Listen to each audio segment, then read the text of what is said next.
3টার দিকে আমাদেরকে ফোন দিয়েছি।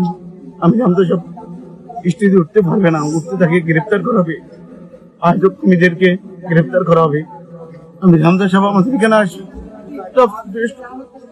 ইউনিয়ন পর্যায়ে, থানা পর্যায়ে, জেলা পর্যায়ে পর্যন্ত দৌড়ছি।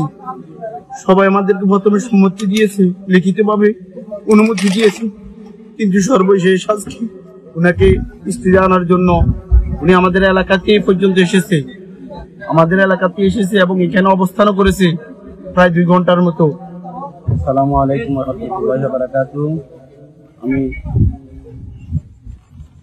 এই শাইখপুর আজিজুরিয়া মসজিদের নিজের পক্ষ থেকে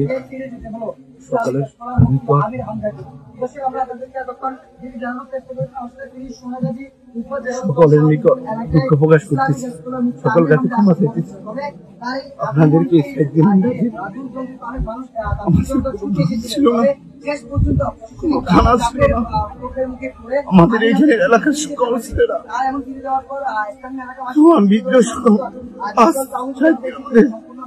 একটা ঘুম ছিল না, আমাদের আশা ছিল। আমি হামজা সাহেব আমাদের এখানে আসি, সকলের সঙ্গে কিন্তু আমরা পারলাম না।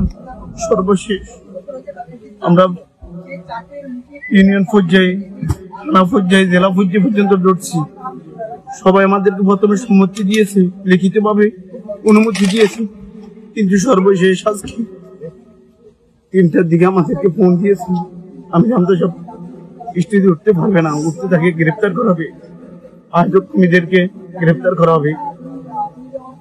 এই কথা শোনার পর আমাদের যে সকল দায়িত্বশীল সকলে সরকারি চাকরিজীবী, যার কারণে কেউ আর মাঠে দেখতে পারেনি, সবাই চলে গেছে।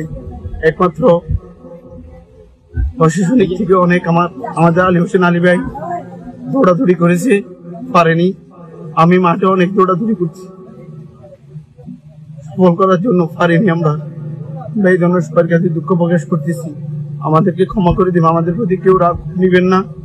আমরা চেষ্টা করেছি, আমাদের যতটুকু ক্ষমতা ছিল এতটুকু চেষ্টা করেছি ওনাকে স্টেজে আনার জন্য। উনি আমাদের এলাকাতে পর্যন্ত এসেছে, এবং এখানে অবস্থানও করেছে প্রায় 2 ঘন্টার মতো। আমাদের কোনো নেতা কর্মী অন্যদিকের কারো থেকে আমরা সাড়া না পেয়ে আমরা যার কারণে স্টেজে উঠাতে পারিনি, আমরা কান্নাকারি করে বিদায় নিতে বাধ্য হয়েছি।